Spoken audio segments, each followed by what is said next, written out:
bagi insan dunia yang mengagungkan cinta.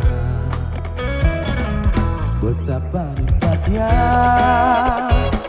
dijumbu asmara, bagai embun pagi yang menyentuh rerumputan.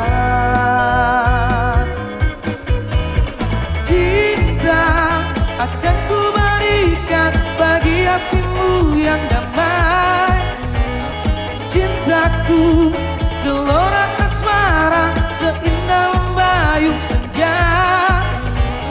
Tiada ada yang kuasa melebihi indahnya nikmat bercinta.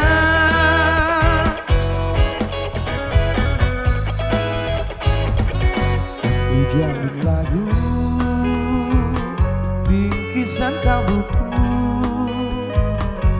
bagi insan dunia yang mengagungkan cinta. Betapa nikmatnya dijumbu asmara, bagai embun pagi yang menyentuh rerumputan. Cinta akan ku berikan bagi hatimu yang damai. Cintaku gelora asmara seindah membayung senja.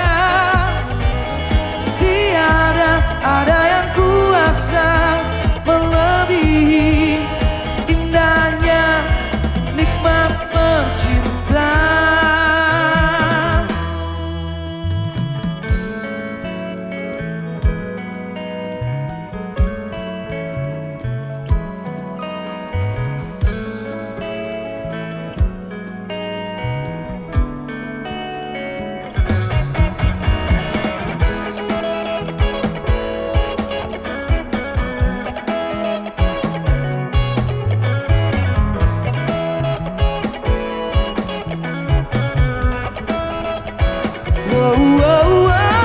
Cinta akan ku berikan bagi hatimu yang damai.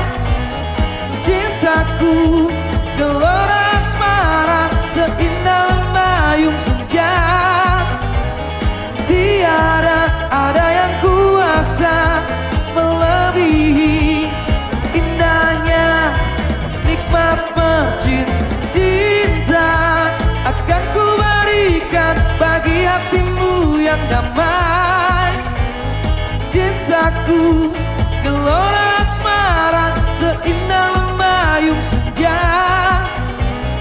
Tiada ada yang kuasa melebihi indahnya nikmat bercinta. Indahnya nikmat bercinta. Indahnya nikmat bercinta.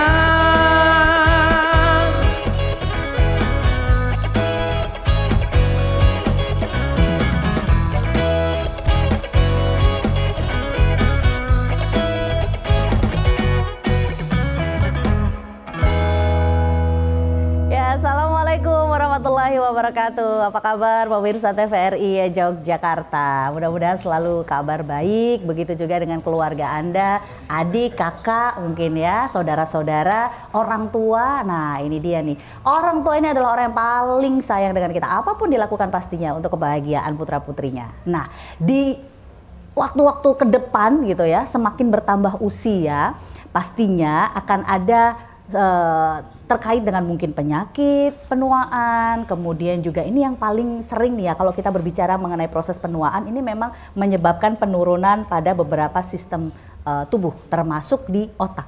Nah, yang akan kita bahas hari ini adalah terkait dengan demensia atau kita sering mengucapkannya pikun gitu ya. Tapi benar nggak sih demensia itu sama dengan pikun? Nanti kita tanyakan kepada beliau ahlinya, ada Ibu Dokter di sini ya. Dan ini sering dianggap sebagai sesuatu yang normal pada lansia. Tapi meskipun dianggap sesuatu yang normal pada lansia, ini juga dijadikan salah satu penyebab gitu ya, penyebab utama hilangnya kemandirian dari para lansia. Sehingga jadi membutuhkan teman, membutuhkan pertolongan orang lain, mungkin bisa jadi keluarga sendiri atau bisa jadi nanti akan ada caregiver. Atau ini lebih ke ada profesi, ada juga caregiver ini macam-macam gitu ya. Ada yang profesi, ada juga beliau yang mungkin putra-putrinya sendiri. Ini akan kita bahas tuntas. Jadi tidak hanya mengenai lansia, tidak hanya mengenai demensia, kita juga akan ngobrolin mengenai bagaimana sebagai caregiver supaya bisa tetap menjaga, bisa tetap mendampingi orang tua. Saya Vira Maya bersama Anda sampai dengan kurang lebih 1 jam ke depan, tentunya dalam ranah publik. Tema yang kita angkat hari ini adalah respon terhadap orang dengan demensia dan geriatri. Ini ada beberapa kata-kata yang agak rumit gitu, nanti biar dokter yang menjelaskan. Di studio sudah hadir, di samping saya persis, beliau adalah Bapak Haji Kuswanto SIP, Ketua Komisi D DPRD Daerah Istimewa Yogyakarta. Apa kabar Pak Kus? Kabar baik Mbak Vira, Matur selamat nuwun. malam seluruh Iya. pemirsa TV dimanapun berada. Ya, matur nuwun sampun rawuh hari ini. Sama-sama. Pak Kus ini kegiatannya banyak sekali. Ya. Beliau juga kalau dikatakan lansia usianya sudah melampaui ya. Melampaui 68 nih saya. Pak Kus tahu nggak cita-cita saya adalah seperti Pak Kus pengen jadi lansia produktif. Ya harus, kan gitu. Semuanya juga pengen kan, karena pengen punya panjang umur gitu ya. Betul, ya. Baik, nanti Pak Kus bisa sampaikan, bisa sharing juga apa yang apa mungkin ada kebijakan terkait dengan lansia nanti di sesi berikutnya ya. Oke, kemudian kalau berbicara mengenai teknis medisnya, Bu Dokter ada di sini yang siap untuk menjelaskan. Geriatri itu apa sih? Demensia itu apa sih? Sama nggak dengan pikun? Alzheimer itu apa sih? Akan banyak sekali kata-kata asing yang kita nggak ngerti. Ada Dr. Wikan Ardiningrum MSc, spesialis kejiwaan, konsultan. Beliau adalah dokter subspesialis kesehatan jiwa, Rumah Sakit Jiwa Geriatri Grazia. Iya. Assalamualaikum dokter. Waalaikumsalam Mbak Vira. Iya, terima kasih sudah rawuh di sini dokter. Iya, sama-sama. Ini list pertanyaan saya banyak sekali. Iya. Ada 35 dok. Waduh, banyak ya. Mudah-mudahan terjawab semua ya. Mudah-mudahan terjawab ya. Oke, kemudian tadi juga saya katakan bahwa tidak hanya sekedar lansia, geriatri, Alzheimer atau demensia, tapi juga terkait dengan caregiver. Kalau udah ngomongin caregiver pasti akan ada hal-hal yang melibatkan seorang psikolog. Kita akan langsung saja sapa Mas Yudhistira Adi Perdana, MPSI, seorang psikolog. Apa kabar Mas Yudhistira? Alhamdulillah baik Mbak Vira. Baik, nanti boleh cerita deh apa saja yang sering keluhkan mungkin teman-teman caregiver gitu ya. Siap. Kemudian satu lagi, kalau ini tidak ada ya, tidak ada statement dari beliau, tidak ada istilahnya pengalaman beliau yang kita bagi, sepertinya tidak adil gitu ya. Beliau pelaku juga, seorang caregiver. Ada Ibu Yohana Budi Winarni. Bu Yohana, apa kabar Bu? Baik, Mbak Vira. Terima kasih sudah hadir di sini. Ya, Ibu di rumah sudah aman ya? Sudah Aman.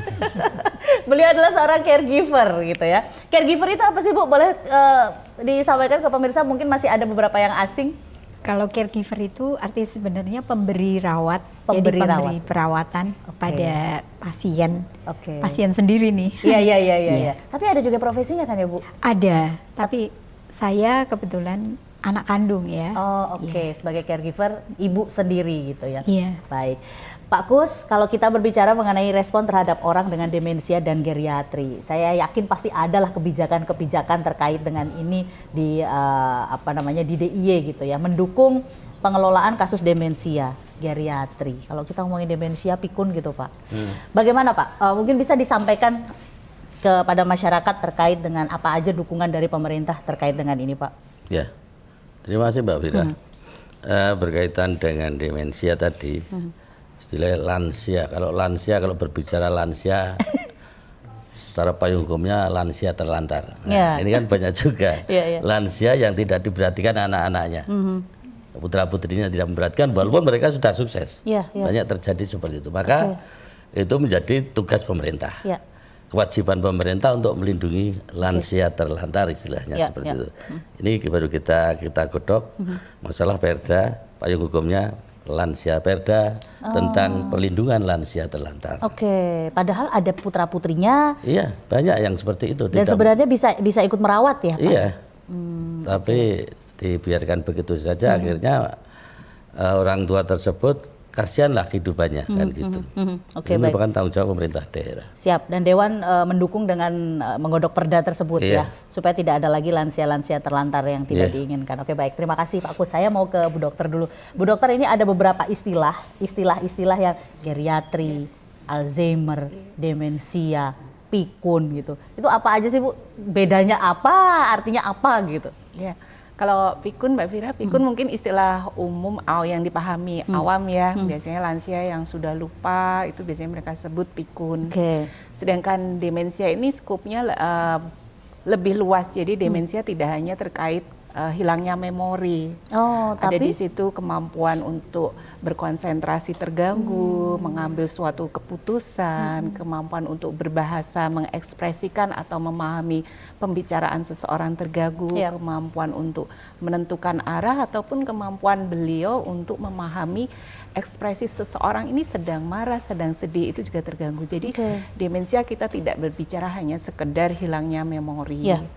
Demensia itu bermacam-macam. Salah satunya Alzheimer. Alzheimer ini memang yang paling banyak. Jadi sering kita kenalnya Alzheimer, tapi sebenarnya ada demensia Lewy body, Parkinson, kemudian Huntington dan sebagainya. Seperti itu. Oke, baik. Jadi nggak sama dengan pikun, beda ya. Ini hanya istilah awam masyarakat ya. Karena kadang belum tua juga sering dibilang pikun, Dok. Jadi naruh kunci di mana? Wah, udah pikun gitu. Iya, karena ada kehilangan memori yang sifatnya normal, ada yang kita hilangnya memori pada lansia itu normal, tapi ada kondisi tertentu yang kita sudah sebut sebagai demensia. Gitu. Kalau geriatri, Dok? Kalau geriatri kita berarti itu suatu kondisi lansia yang mengalami multi penyakit atau dia mengalami penurunan gangguan karena penurunan fungsi organ, psikologi, sosial, ekonomi, sehingga memerlukan penanganan yang sifatnya multidisiplin. Oh, itu dikatakan geriatri. Oke, jadi tidak sama dengan lansia pada umumnya ya.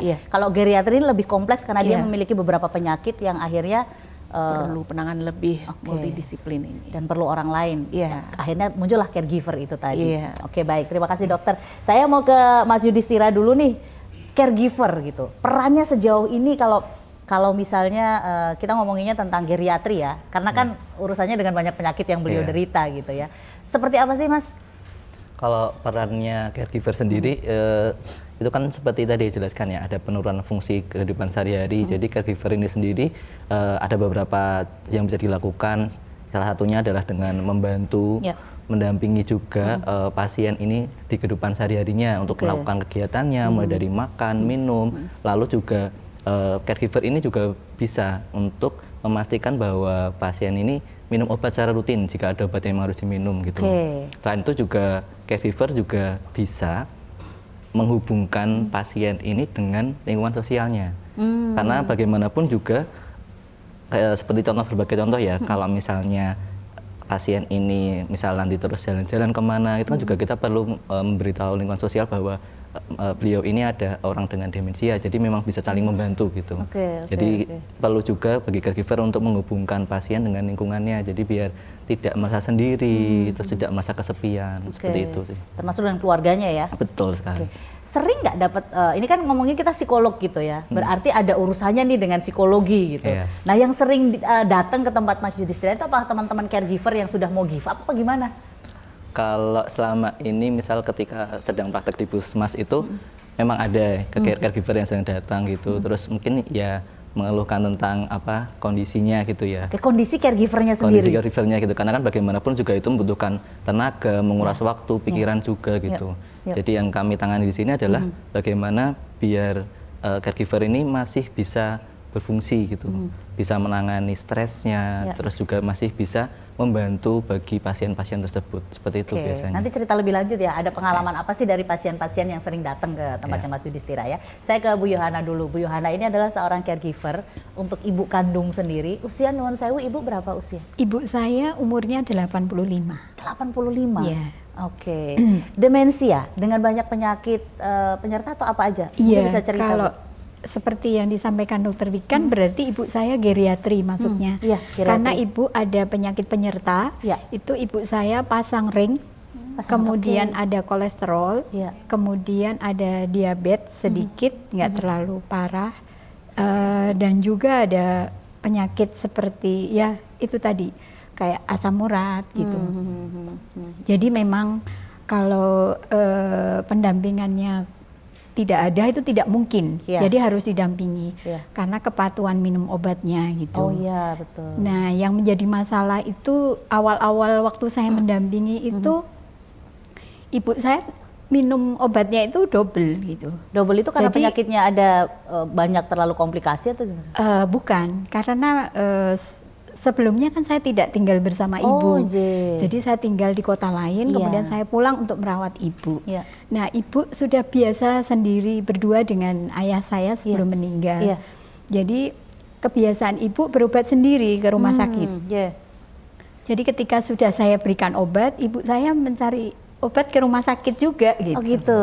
Jadi, itu karena kondisi beliau memang sudah lupa. terbiasanya seperti itu Iya, ya. Oke, dan sudah oke. lupa. Iya. Iya, seperti itu. Jadi saya baru tahu ketika ibu saya minum obat berkali-kali itu ketika saya melihat ada obat lain selain yang saya pegang. Oke. Loh, ini ibu dari mana gitu. Iya. Ternyata loh, dari periksa sendiri itu, berangkat sendiri begitu. Karena ibu saya walaupun berpenyakit tapi aktif gitu. Oke, sampai sekarang sebenarnya masih Sampai aktif sekarang ya? masih jalan-jalan kemana-mana. Oh gitu. Saya pikir yang sudah bed rest gitu belum ya Bu ya? Enggak, masih biasa. aktif. Oke, apa yang bisa dibagikan kepada pemirsa yang ada di rumah? Artinya sebagai caregiver kan punya pengalaman. Tadi itu pengalaman pertama saat menjaga ibu ya. Iya. Kemudian ada lagi mungkin? Ya harus sabar sekali karena kan apa yang kita sampaikan itu sering tidak diterima dengan baik atau ibu saya sering mencurigai gitu, mencurigai apa yang tidak saya lakukan. Oke. Atau juga sering menanyakan berulang. Itu buat caregiver itu membuat stres juga gitu. Oke. Karena berulang-ulang ditanyakan hal yang sama. Hal yang sama. Seperti anak kecil lagi berarti ya? Seperti anak kecil lagi. Oke. Ibu Seperti sudah itu. berapa lama menjadi caregiver untuk ibu sendiri? Saya sudah jalan 6 tahun mau ke 7 tahun. Mau ke 7 tahun ini? Iya. Oke, 7 tahun, baik. iya. Tapi awal-awal sempat stressing tinggi nggak Bu? Iya, sangat stres karena tidak menyangka kalau ternyata jadi seperti sudah terlanjur basah begitu mendampingi ibu karena kami kan berdelapan. Nah, yang pulang ke mudik istilahnya kembali ke rumah ke orang kota tua itu asal. dari 8 bersaudara hanya saya. Hanya Bu Yohana. Jadi saya sudah kadung ini. Iya. Jadi mau nggak mau harus berlatih sabar. Oke, ini bakti dan Karena dalam diri saya tuh melihat kalau tetangga itu anaknya banyak tapi kok ibunya ditelantarkan begitu kita merasa Iya. aduh tidak. Jadi nggak boleh kecil pantas hati ya, gitu. jadi caregiver ya. Iya. Oke, Mas kalau semua pasien, semua caregiver seperti Bu Yohana, panjenengan nggak lagu kayaknya. Beliau ini banget loh, apa namanya, helpfulnya tuh dari hati karena ke orang tua gitu ya. Ada yang mengeluhkan karena ini orang tuanya sendiri ya. Ada yang mengeluhkan juga mungkin merasa give up gitu atau gimana. Selain kesabaran apa sih harus dibutuhkan seorang caregiver tuh? Yang jelas mengenali siapa, mengenali karakteristik dari pasien atau orang yang dirawat, baik sebagai individu maupun sebagai orang dengan demensia. Jadi ada sifat-sifat atau hal-hal yang dulu biasa dilakukan, itu kadang masih bertahan. Tapi ada juga yang berubah. Jadi berubah. Jadi misalnya dulu tuh ibu nggak suka marah-marah gitu, ibu saya, tapi kok ternyata sekarang jadi marah-marah, jadi sensitif, itu kan ada perubahan akibat tadi demensia yang juga gitu kan. Makanya perlu mengenali juga sebagai caregiver, selain karakteristik dari orang yang sedang dirawat, perlu juga mengenali diri sendiri. Jadi misal ketika caregiver itu merasa sedang kelelahan, terus kewalahan, itu juga bisa meminta bantuan kepada orang lain, baik secara profesional ke psikolog, psikiater maupun konselor gitu. Bisa juga dengan ikuti kelompok-kelompok yang sesama caregiver kan. Ada komunitas gitu? Iya, nanti bisa dicari juga gitu kan. Biasanya nanti ada, dan kalau tidak pun dikelompokkan nanti. Dari psikolog, terus nanti ada konseling kelompok dengan orang sesama caregiver gitu. Kan dari situ nanti bisa saling berbagi, terus juga bisa mendapatkan tips and trick kayak oh ternyata aku nggak sendiri. Nah itu yang ada yang menguatkan begitu ya. Betul. Oke, baik. Dokter, nanti saya akan tanya nih gejala-gejalanya. Artinya kan tidak serta-merta demensia ini langsung akut gitu ya. Geriatri ini langsung akut gitu. Ada tahap-tahap awal, siapa tahu yang di rumah ini nanti bisa juga, oh ternyata orang tua saya sudah mulai masuk tahap awal nih gitu. Setelah yang satu ini, jadi pastikan tetap bersama kami. Kita akan kembali ke teman-teman Symphony Band lagi. Monggo silahkan satu lagu dari Symphony Band, Lebih Indah.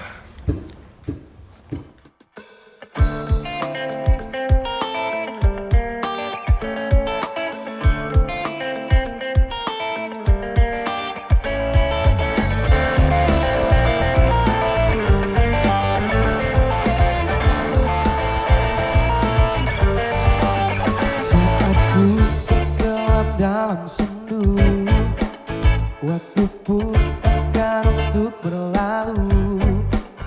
Ku berjanji untuk menutup pintu hatiku, entah untuk siapapun itu. Semakin ku lihat masa lalu, semakin hatiku tak menentu.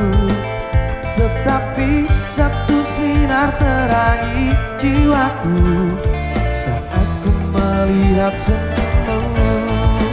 Dan kau hadir merubah segalanya menjadi lebih indah. Kau bawa cintaku setinggi angkasa, membuatku merasa sempurna dan membuatku utuh untuk menjalani hidup berdua denganmu selama-lamanya. Kaulah yang terbaik untukku.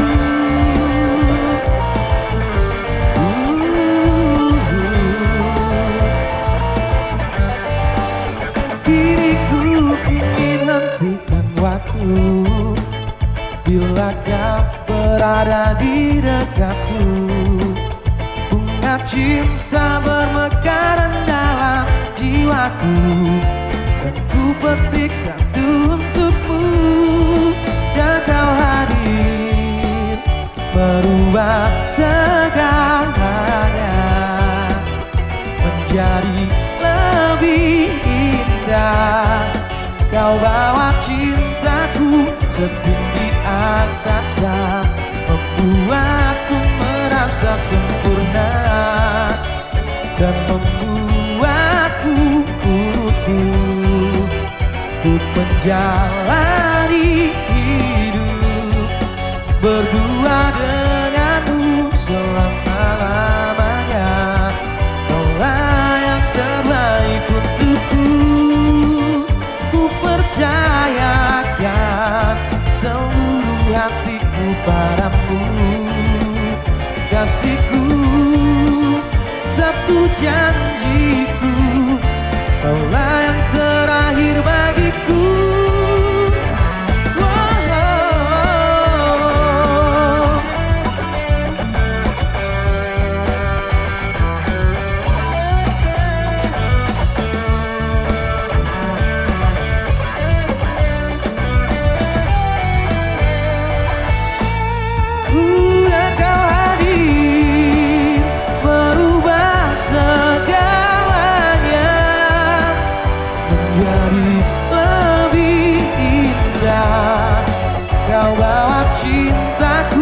Setinggi angkasa, membuatku merasa sempurna dan membuatku utuh untuk menjalani hidup berdua denganmu selama-lamanya.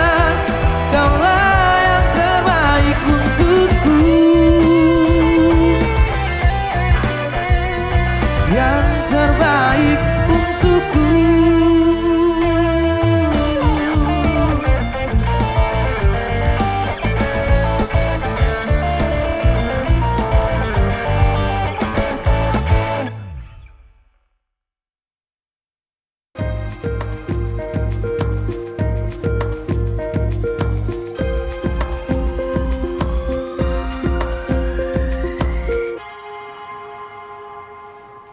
Ya baik, Anda masih bersama kami tentunya dalam ranah publik dan kita masih dengan tema respon terhadap orang dengan demensia dan geriatri. Baik, terima kasih untuk Anda yang masih menyaksikan kami, dan tadi sebelum break, sebelum lagu saya juga sempat menyampaikan kira-kira gejala apa sih awal supaya kita yang ada di rumah gitu ya makin tahu, makin aware lah bahwa wah orang tua saya sudah mulai tahap awal nih demensia misalnya. Saya tanyakan ke dokter nih, dokter kalau berbicara mengenai sebelum ke tahap-tahap itu ya, usia berapa sih? Artinya penyakit penyebab demensia itu biasanya datang. Jadi sebenarnya demensia itu akan semakin meningkat resikonya dengan bertambahnya usia kita, terutama ketika menginjak lansia. Tetapi tidak menutup kemungkinan bahwa demensia itu muncul sebelum lansia. Oh, bisa jadi? Ya, jadi tidak selalu berkorelasi dengan umur, meskipun umur itu meningkatkan resiko seseorang mengalami demensia. Oke, baik. Nah, ini penyakit-penyakit penyebab demensia apa saja? Karena tadi dikatakan sebelum lansia pun bisa kena gitu ya? Jadi seperti yang saya sebutkan tadi, demensia bisa disebabkan oleh Alzheimer, penyakit karena vaskular, karena pasca stroke, atau karena penyumbatan, kemudian karena Lewy body atau Parkinson atau Huntington, atau kelainan metabolik, ada tumor. Nah, sebenarnya demensia itu jadi kita bisa sebutkan ada yang bisa diperbaiki, ada yang tidak. Makanya kenapa keluarga diharapkan bisa mendeteksi dini supaya para profesional kesehatan itu juga bisa menentukan apa penyebab demensia ini. Bisa diperbaiki, misalnya tumor, kelainan metabolik, mungkin kita bisa mengobati sehingga beliau sembuh. Tetapi seperti Alzheimer, Parkinson, vaskular, mungkin kita tidak bisa melakukan, hanya bisa mengobati supaya gejalanya tidak semakin cepat memburuk istilahnya. Oke. Nah, kemudian gejala awalnya dulu deh dok, apa aja tuh untuk demensia?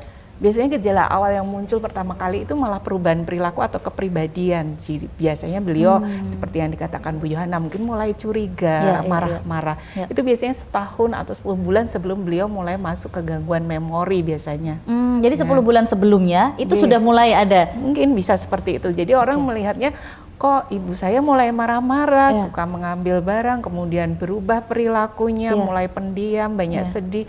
Tapi kemudian seiring berjalanan waktu mungkin mulailah muncul yang sangat dikenal demensia atau pikun, mulai lupa, mulai mungkin fokusnya tidak baik, mulai lupa arah. Nah, seperti itu, Mbak. Itu baru gejala awal? Iya, gejala awal terutama yang bisa kita lihat adalah kemampuan yang beliau miliki mulai hilang. Kemampuan itu seperti kalau ibu rumah tangga memasak mungkin sudah mulai lupa. Kemudian kalau seorang bapak mungkin kemampuan memutuskan, atau dulu bisa mengendarai mobil, sekarang naruh kunci menyalakan mobil aja sudah bingung. Itu tahap-tahap awal. Kemudian tahap yang menengah itu kemampuan untuk merawat dirinya yang mulai berkurang, antara mandi, makan, berhias, kemudian mungkin memakai baju. Nah, itu mulai kesulitan. Yang tahap akhir beliau mulai tahap bantuan total. Biasanya sudah mulai bed rest, mulai muncul banyak penyakit fisik. Oke, baik. Berarti ini bisa menjadi warning gitu ya untuk Anda yang ada di rumah, misalnya orang tua sudah mulai agak-agak lupa nih. Nanti pencegahannya seperti apa? Artinya supaya tidak terlalu parah gitu, nanti saya tanyakan ke dokter ya. Saya mau ke Pak Kus dulu. Pak Kus, ini kan artinya perlu edukasi nih ke masyarakat. Khususnya mereka-mereka yang memiliki orang tua gitu. Kalau orang tuanya seperti Pak Kus, saya pikir udah nggak perlu edukasi, Pak. Beliau ini salah satu lansia produktif luar biasa loh. Gimana Pak memberikan edukasi kepada masyarakat terkait dengan respon ini? Harus adanya sosialisasi intensif ya Pak? Ya, supaya Pak masyarakat juga tahu penyebab-penyebab dari dokter yang disampaikan tadi, biar paham masyarakat itu. Kemudian kalau di lapangan sendiri yang sering Bapak temuin seperti apa? Tadi kan dikatakan banyak lansia terlantar yang tidak diharapkan lah hal seperti ini. Ini kan juga dari tugas dinas sosial. Ini kan kewenangan dinas sosial yang mana di situ juga bisa nanti dimasukkan di panti jomponya dinas sosial, juga ada disiapkan. Jadi yang namanya lansia di lapangan selama ini ya memang banyak perlu edukasi berkaitan dengan produktivitas lansia tersebut, sehingga hidupnya cuma tidak hanya istilahnya bisa nyambi kegiatan yang bisa dilakukan oleh mereka. Jadi harapannya nanti kalau misalnya sudah bertemu bersama lansia, ada kegiatan yang mereka bisa lakukan gitu ya. Jadi lebih produktif gitu ya. Oke, Bapak sebagai lansia produktif, karena beliau sudah di atas 60 tahun tapi masih luar biasa loh. Apa yang bisa disampaikan ke masyarakat sebagai caregiver? Siapa tahu nih ada teman-teman Pak Kus yang memang sudah membutuhkan caregiver gitu Pak. Ya, saya rasa hidup itu kan kuncinya pikiran ya Mbak ya. Dari pikiran ya? Iya, pikiran itu dibuat sering aja, gembira terus saja. Ini tips ya dari Pak Kus ya? Bagi saya gitu. Supaya usia itu enggak begitu terus tua gitu loh. Saya melihat anak-anak ini usia boleh tua Pak, tapi semangatnya nggak boleh tua. Betul, seperti itu maksud kami. Saya tuh kecewa lahirnya keduluan gitu loh. nggak terakhir-terakhir gitu ya, Pak ya. Itu. Tapi kan bisa memotivasi teman-teman lansia yang lain gitu, ya, Pak. Ya, kami kepada lansia yang lain ya selalu komunikasi dengan sesama lansia. Ya. Sehingga pikiran jangan dibikin berat-berat sehingga tidak mengganggu fisik. Ya, kalau pikiran itu berat, ya otomatis fisiknya kesehatannya akan terganggu ya. Nah, tapi benar nggak dok nih apa yang disampaikan Pak Kus? Katanya semuanya berawal dari pikiran gitu. Kalau pasiennya kayak begini dokter nganggur nggak ke rumah sakit ya? Nggak ada pasiennya. Benar nggak dok? Betul sekali Mbak Fira. Jadi kalau kita mau bicara demensia ada faktor yang bisa dirubah, ada yang tidak. Kalau yang tidak itu terkait usia, genetik, jenis kelamin. Yang bisa dirubah seperti yang dikatakan Pak Kus tadi, lifestyle kita. Jadi gaya hidup yang sehat harus tetap kita terapkan meskipun kita orang tua kita sudah demensia ataupun kita yang belum demensia harus gaya hidup yang sehat. Kemudian faktor risiko penyakit seperti yang dikatakan Bu Yohana, ibunya ada berbagai macam baik, bagaimana penyakit itu terkontrol dengan baik. Kemudian aktivitas kognitif, jadi stimulasi mental kognitif kita untuk tetap bisa melakukan hal-hal yang biasa kita lakukan. Meskipun beliau demensia, beliau masih bisa aktif, ya biarkan beliau melakukan apa yang bisa supaya kalau aktif itu kan perlu otak yang sehat.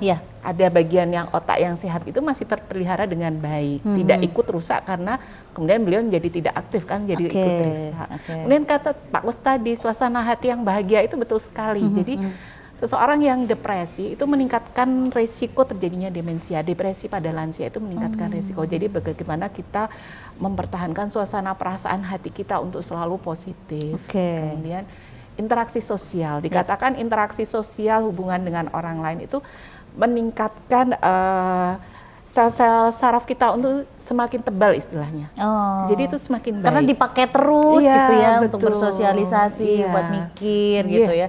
Oke, saya ke Bu Yohana. Ibu masih sering sosialisasi juga nggak dengan teman-teman yang lain?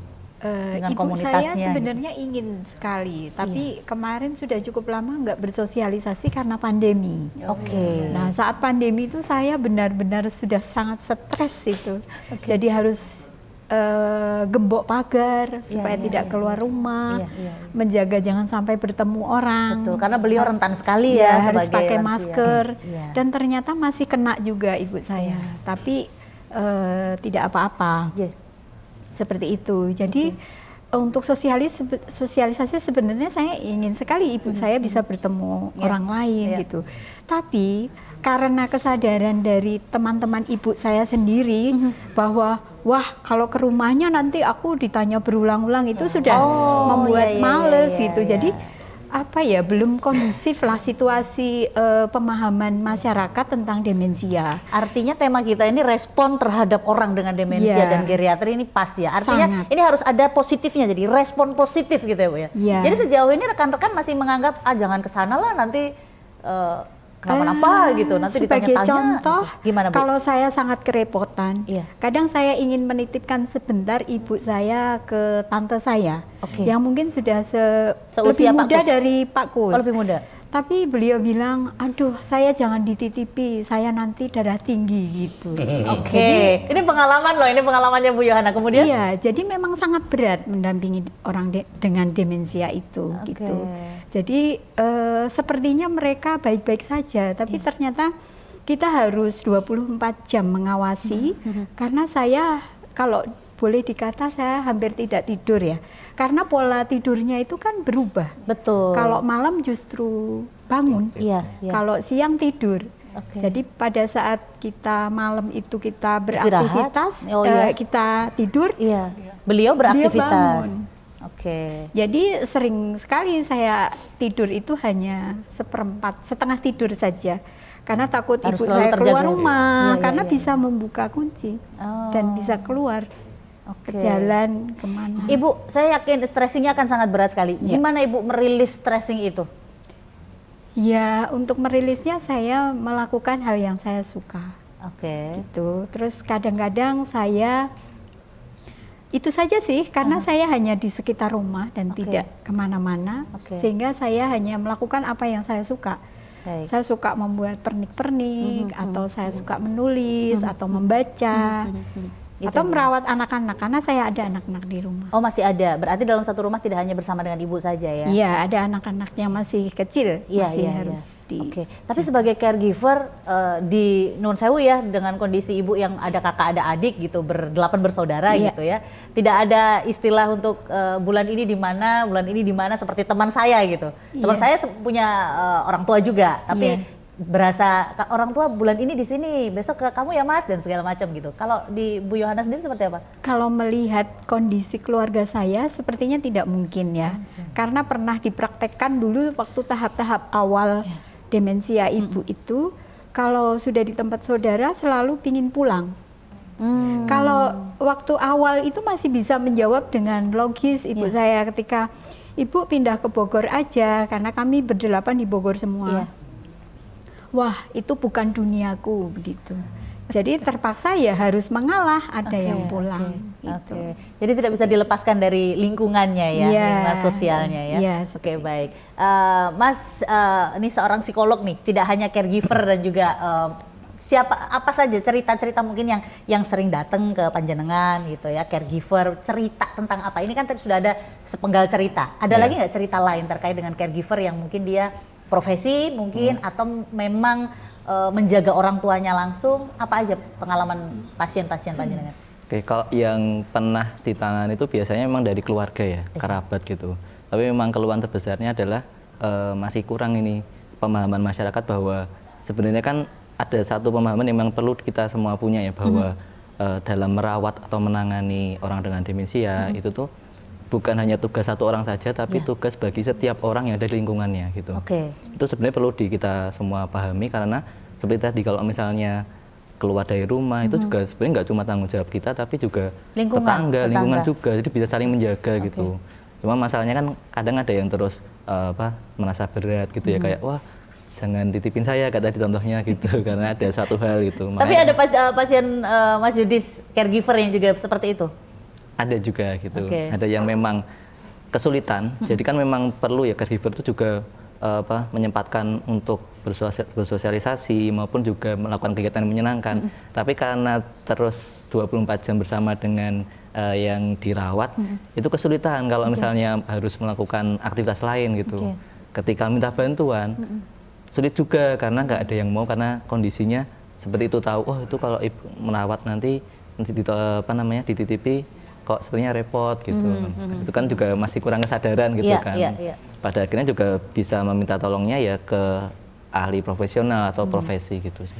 Oke, baik. Nanti kita lanjutkan lagi pengalaman-pengalaman yang lain supaya nanti Bu Yohana juga bisa ikut cerita. Siapa tahu yang di rumah ada yang tidak se ekstrim ibu gitu. Karena ibu kan berarti sendirian ya. Iya, saya sama sendirian. sekali nggak ada yang bantu ya.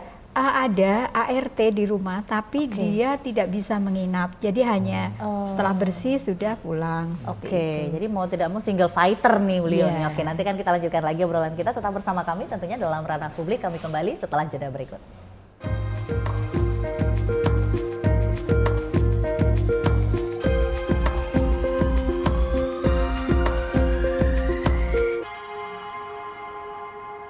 Terima kasih Anda masih bersama kami. Kita masih membahas mengenai respon terhadap orang dengan demensia dan geriatri. Seperti kita tahu, geriatri ini adalah lansia dengan kondisi apa Bu istilahnya multi penyakit ya. Jadi penyakitnya ini udah kompleks banget gitu, dan biasanya yang bisa menyebabkan demensia seperti stroke, kemudian Alzheimer, Parkinson. Nah, ini yang belum banyak orang paham gitu ya. Taunya kalau orang tua sudah mulai pikun, wah ini nih sudah demensia nih. Dan kadang seperti yang dikatakan Pak Kus tadi, sudah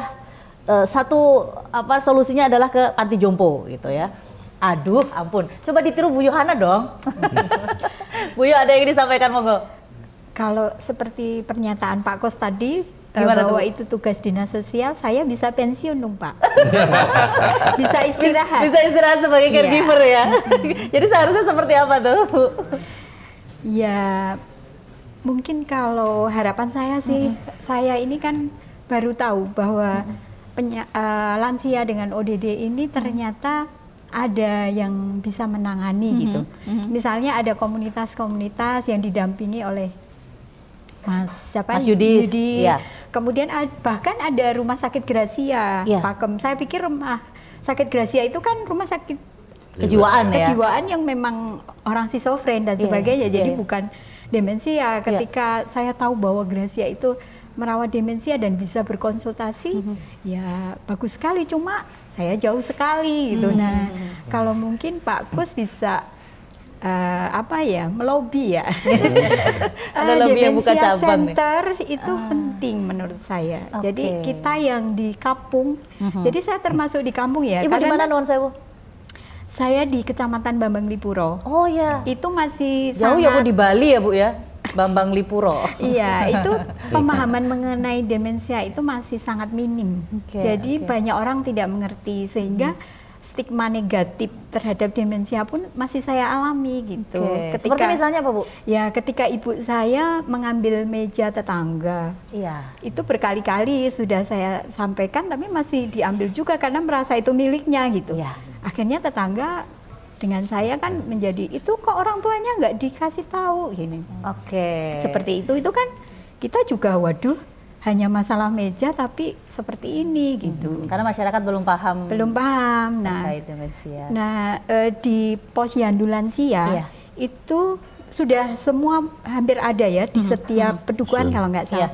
Tapi mungkin menggambarkan lansia demensia yang lain, saya kira nggak akan bisa datang ke posyandu lansia. Karena untuk mengajak lansia ke akses kesehatan itu sangat susah. Itu dialami sama Bu Yohana? Iya, ibu saya itu berubah, misalnya, Bu besok ke sini ya gitu, atau nanti kita jam sekian ke sini, sudah berubah nanti nggak mau gitu. Saat itu nggak apa-apa gitu ya? Tapi nanti sudah berubah lagi, jadi itu memusingkan sekali. Nah, kalau untuk datang ke posyandu lansia, saya kira itu juga membuat caregiver juga malas untuk bujuk-bujuk lagi gitu. Nah, mungkin ada namanya jemput bola jemput bola sehingga layanan-layanan itu agak khusus ya kalau pasien demensia. Jadi ada demensia center tadi gitu. Monggo Pak Kus boleh ditanggapi Pak Kus, ini ada masukan loh Pak Kus. Demensia center posyandu lansia. Kami akan dorong nanti biar tidak hanya di Gracia saja, biar Bantul juga ada kan gitu tuh maksudnya biar dekat kan gitu.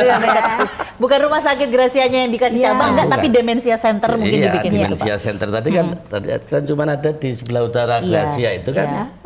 Itu kan punya dinas sosial juga itu. Berarti ini siap. Bisa kita dorong yang di Bantul juga ada, di Kulon Progo juga ada kan gitu. Berarti siap fasilitasi ke dinas sosial ya Pak ya? Ya, kami dorong ke sana. Baik. Mengenai posyandu lansia Pak, seperti apa kalau Bapak melihatnya? Karena kan Ibu juga pegiat posyandu lansia ya kalau salah ya? Kalau kami amati itu betulnya posyandu lansia itu rutin juga melatih ingatan supaya tidak pikun, nyanyi-nyanyi apa itu yang lansia-lansia, setelah itu senam lansia dilakukan. Itu sebetulnya sudah betul-betul kader-kader kesehatan di pedusunan ini menurut saya. Kalau menurut saya mereka tidak digaji, tapi sukarela. Nah, istilahnya membantu pada lansia. Nah, karena apa? Mereka juga kebanyakan juga dari orang-orang kesehatan biasanya. Karena istri saya juga dulu di Panti Rape. Dan sekarang aktif di posyandu lansia. Karena kepedulian aja lah. Siapa tahu nanti bisa menghubungi teman-temannya untuk bisa bikin demensia center Pak. 1-2 dulu deh gitu. Amin. Bu Dokter, ini ada satu tadi Bu Yohana menyampaikan bahwa ternyata di Gracia itu ada ya. Orang mikirnya ya di Gracia itu hanya khusus untuk mereka-mereka yang ada penyakit kejiwaan saja gitu. Mungkin bisa disampaikan ke masyarakat Bu, apa saja pelayanan yang ada di Gracia terkait demensia atau geriatri ya? Iya. Jadi mungkin ada yang perlu diluruskan. Jadi kalau kita bicara gangguan jiwa sebenarnya skupnya sangat luas ya Mbak. Ada hampir 100 diagnosis gangguan jiwa, termasuk di situ adalah schizofren, demensia, gangguan cemas, gangguan panik. Dan semua itu bisa ditangani, boleh konsultasi ke Rumah Sakit Jiwa Gracia. Mungkin dulu kita selalu berpikir bahwa itu hanya untuk gangguan jiwa yang berat. Nah, untuk layanan geriatri atau kita sebut psikogeriatri, di situ ada rawat jalan, rawat inap juga untuk khusus geriatri, dan yang sedang diikuti Bu Yohana ini adalah seperti pendidikan untuk caregiver yang merawat lansia dengan demensia. Sudah masuk minggu ketiga ya Bu. Ada pendidikannya Bu? Iya, ini yang pertama, baru pertama kita lakukan. Selama 4 minggu, 4 kali pertemuan. Nah, itu antara lain yang kita lakukan untuk geriatri. Baik, dan Bu Yohana ikut gabung. Berarti baru tahu baru beberapa bulan ini? Iya. Dari mana Bu tahunya waktu itu? Saya ada teman yang memberi informasi untuk ikut gitu. Jadi kemudian saya ikut dan ya bagus sekali itu. Oke, untuk penguatan ya. Iya. Tapi kalau dengar ceritanya Bu Yohana ini selain sabar, Bu Yohana juga nggak boleh sakit hati ya. Siap sakit hati. Oh, siap sakit hati. Oke, Iya. saya ke Mas Yudhistira dulu. Mas, kira-kira penguatan psikologi apa yang bisa diberikan kepada teman-teman caregiver? Yang jelas itu ya apa namanya terkait dengan bagaimana menangani stres gitu. Kan ada beberapa cara ya. Mungkin kita fokus ke permasalahannya atau fokus ke emosinya dulu gitu. Tadi kayak untuk rilis emosi, rilis stres gitu ya, itu juga perlu ya dengan cara berbagai macam kayak misalnya bercerita ke orang lain, mungkin istilahnya curhat gitu ya gitu. Termasuk juga meminta bantuan tadi. Nah, mungkin menanggapi juga tadi terkait dengan apa program-program ya. Sebenarnya untuk caregiver di Kota Yogyakarta, Kabupaten Sleman dan Kabupaten Bantul itu juga bisa menggunakan layanan konsultasi psikolog di puskesmas. Oh, ada? Ada. Jadi di Kabupaten Sleman, Kota Yogyakarta dan Kabupaten Bantul itu sudah ada psikolog di puskesmas. Oke. Gitu. Jadi kalau misalnya nanti butuh, nanti juga bisa datang ke sana Untuk konsultasi ya, sekedar konsultasi. gitu. Nah, nanti kan juga dari psikolognya bisa dilihat gitu ya, kalau misalnya ternyata ada banyak nih caregiver yang serupa gitu ya, menangani kasus demensia, itu kan nanti bisa dibuatkan kelompok, konseling kelompok dengan masalah yang sama, kan juga bisa saling berbagi itu tadi. Jadi itu salah satu penguatan yang bisa diterapkan dan mungkin saat ini sedang dijalankan ya di tingkat puskesmas itu sih. Itu yang untuk menguatkannya itu ya. Nah, siapapun berarti bisa jadi caregiver ya? Bisa. Tapi di sini ada pendidikannya ya Bu Di? Ya, Itu seperti apa? Mereka yang sudah terjun di caregiver atau memang yang akan menjadi caregiver yang boleh ikut? Untuk sementara yang sudah mendampingi lansia yang mengalami demensia. Oke. Jadi bukan caregiver yang formal mendapatkan pendidikan, yang informal atau untuk keluarga. Dan kita ada 4 kali pertemuan. Yang pertama adalah eksplorasi selama beliau menjadi caregiver seperti apa, kemudian kontrak untuk pelatihannya. Kemudian yang minggu pertama itu untuk mengenal demensia. Kata orang kalau nggak kenal nggak sayang. Ya, jadi kita berikan pengetahuan tentang apa itu demensia, seperti apa tahapannya, apa yang terjadi, pengobatan seperti apa. Yang kedua bagaimana sesi kedua bagaimana mendampingi mereka dalam kehidupan sehari-hari, termasuk mendampingi ketika gangguan perilaku itu muncul yang seperti curiga, mengambil barang, seperti apa yang bisa kita lakukan. Dan di situ sebagai kita yang memberi, kita juga belajar dari caregiver karena pengalaman itu beda-beda ya, dan karakteristik setiap lansia kan sendiri-sendiri. Jadi kita selain memberi juga saling sharing di situ. Dan yang terakhir adalah sesi terakhir adalah merawat diri sendiri. Bagaimana caregiver yang seperti dikatakan Mas Yudis bisa rilis, bisa merawat dengan baik. Karena kalau caregiver itu bisa kondisinya optimal, dia juga akan memberikan perawatan yang optimal. Betul. Lansianya juga menjadi lebih optimal juga, jadi menjadi lebih baik semua. Bu Yohana berarti ketemu sama teman-teman sesama caregiver. Iya. Pengalaman apa yang pernah didengar dan itu ternyata lebih apa namanya ya, lebih susah gitu loh jadi caregiver dari teman-teman yang lain? Betul sekali. Di situ saya bersyukur. Ternyata ibu saya lebih lumayan daripada yang lain. kasus teman-teman yang lain. Berarti ada yang lebih parah istilahnya gitu ya. Dan saya sangat takjub bahwa mereka itu sangat perhatian dengan orang tua mereka. Kalau saya sebagai anak kandung kemarin kalau nggak salah banyak yang mereka itu merawat mertua. Itu yang membuat saya sangat bangga gitu ya, bahwa mertua ternyata ya. Teman-teman itu bukan hanya ibu kandung tapi justru mertua yang mereka rawat itu. Itu berarti nilai-nilai. Dan di sini akhirnya ada jadi penguatan ya Bu ya, bahwa sangat menguatkan kita. bahwa ternyata saya lebih beruntung begitu memiliki ibu yang masih aktif juga gitu ya. Oke, baik.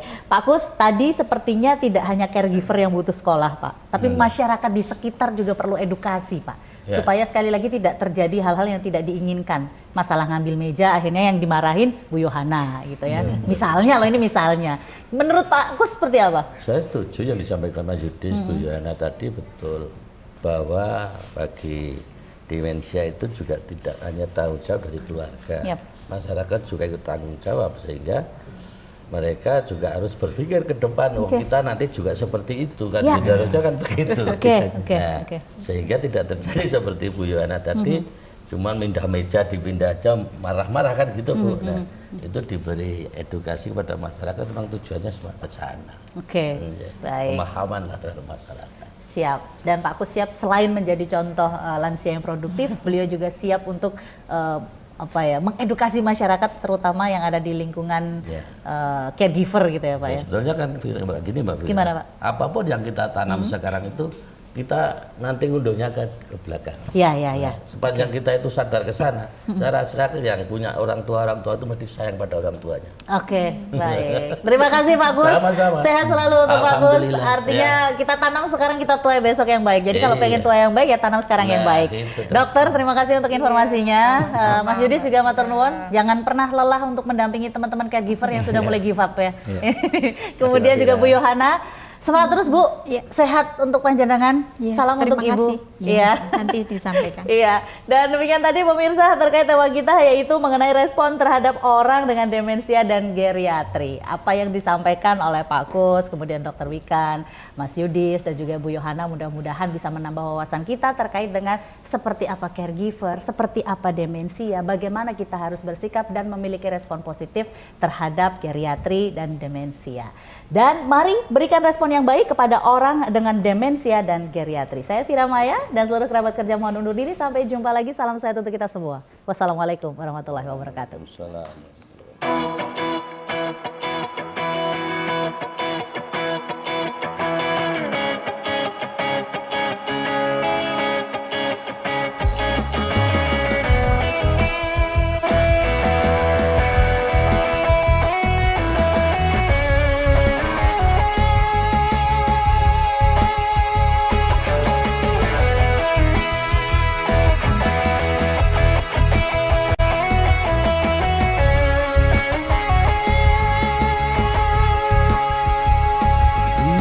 Cinta menggugah rasa begitu indah mengukir hatiku menyentuh jiwaku hapuskan semua gelisah.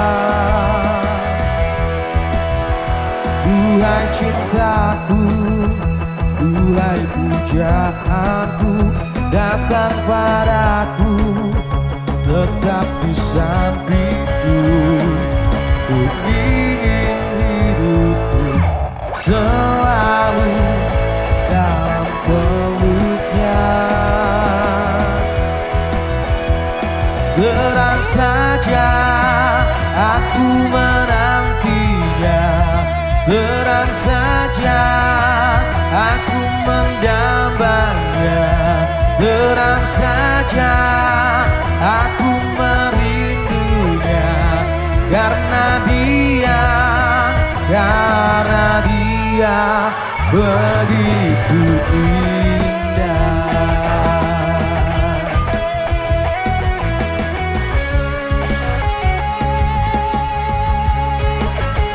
Duhai cintaku, pujaan hatiku, peluk diriku, dekaplah jiwaku, bawa ragaku melayang memeluk cinta. Terang saja.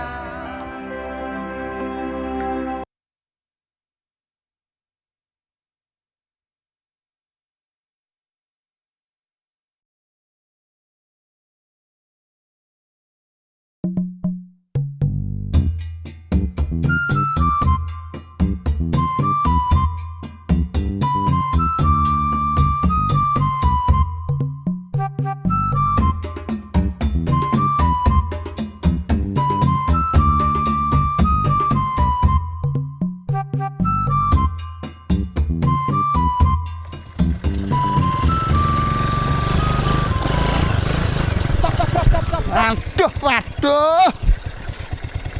Borong apa Mas Pur? Kelihatan kok banyak banget itu loh.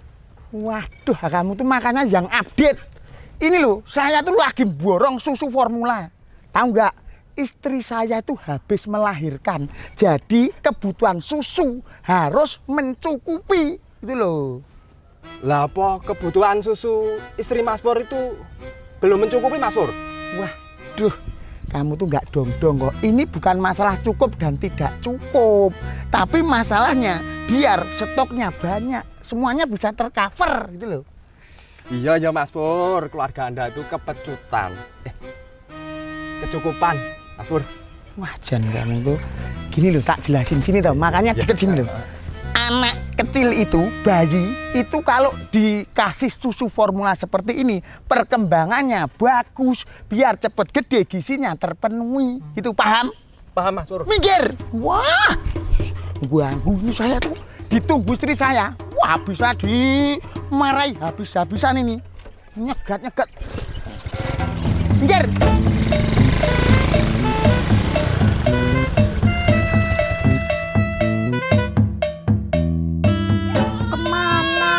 Mas, dari tadi suruh beli susu ya nggak pulang-pulang.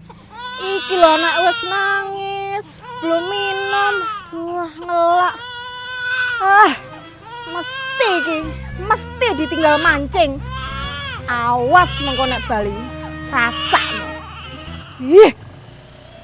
Begitu nggih Mas Satria.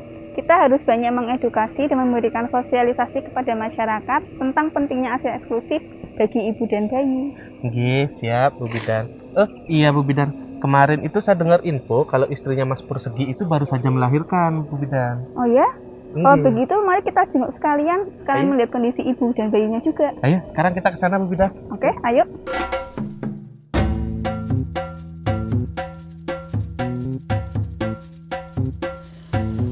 Mas, sampean iku sekolah ndi wae toh? Maaf, Mah. Tadi itu ada orang nyemplung kali, Mah. Sebagai seorang pemuda yang bertanggung jawab, tak tolongin toh, Mah.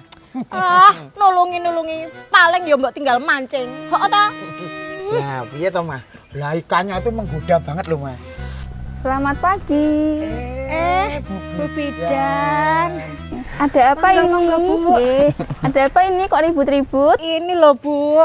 Mas Pur. Dari tadi loh saya suruh beli susu. Nggak pulang-pulang malah ditinggal mancing.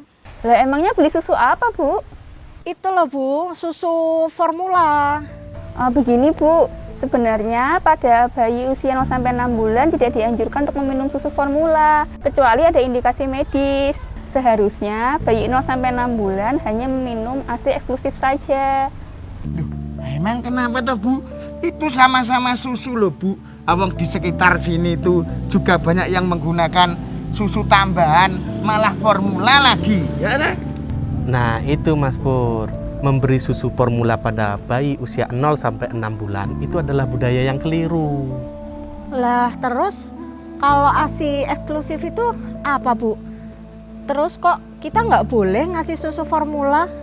ASI eksklusif itu adalah ASI yang diberikan pada bayi sejak dilahirkan sampai usianya 6 bulan tanpa menambahkan atau mengganti dengan minuman atau makanan lainnya. Dengan memberikan ASI, maka pertumbuhan dan perkembangan bayi akan optimal, meningkatkan kecerdasan anak, serta meningkatkan kekebalan tubuh sehingga mengecilkan risiko untuk terkena infeksi. Selain itu, untuk ibu juga bagus, bisa mengurangi risiko terkena kanker payudara. Tapi Bu, saya tuh cemas, tertekan. Soalnya ASI saya itu kan keluarnya cuma sedikit. Makanya saya kasih tambahan susu formula. Nah, ada beberapa faktor, Bu, yang menyebabkan ASI hanya keluar sedikit. Antara lain, kondisi psikis ibu yang tertekan, stres, cemas, atau depresi. Kurangnya intensitas menyusui, posisi menyusui yang kurang tepat, serta pemenuhan gizi ibu menyusui yang kurang optimal. Nah, itu juga menjadi tugasnya Mas Pur, menjaga seorang istri supaya tidak stres. Supaya apa? Produksi ASI-nya itu lancar, cukup buat bayinya, Mas Pur. Kui Mas, rungokno. Jangan bikin aku marah-marah terus. Iya, Ma, maaf. Oh iya, tadi katanya Mas Pur beli susu. Boleh saya lihat? Oh, ini. Walah, piye toh Mas Pur? Ini kan susu khusus lansia, Mas Pur. Masa sih, Pak? Mas Pur, Tadi Mas Pur sudah tahu kan apa itu ASI eksklusif? Ayo mari sama-sama kita mengajak warga dan masyarakat lainnya untuk ikut serta melaksanakan dan mensukseskan program ASI eksklusif.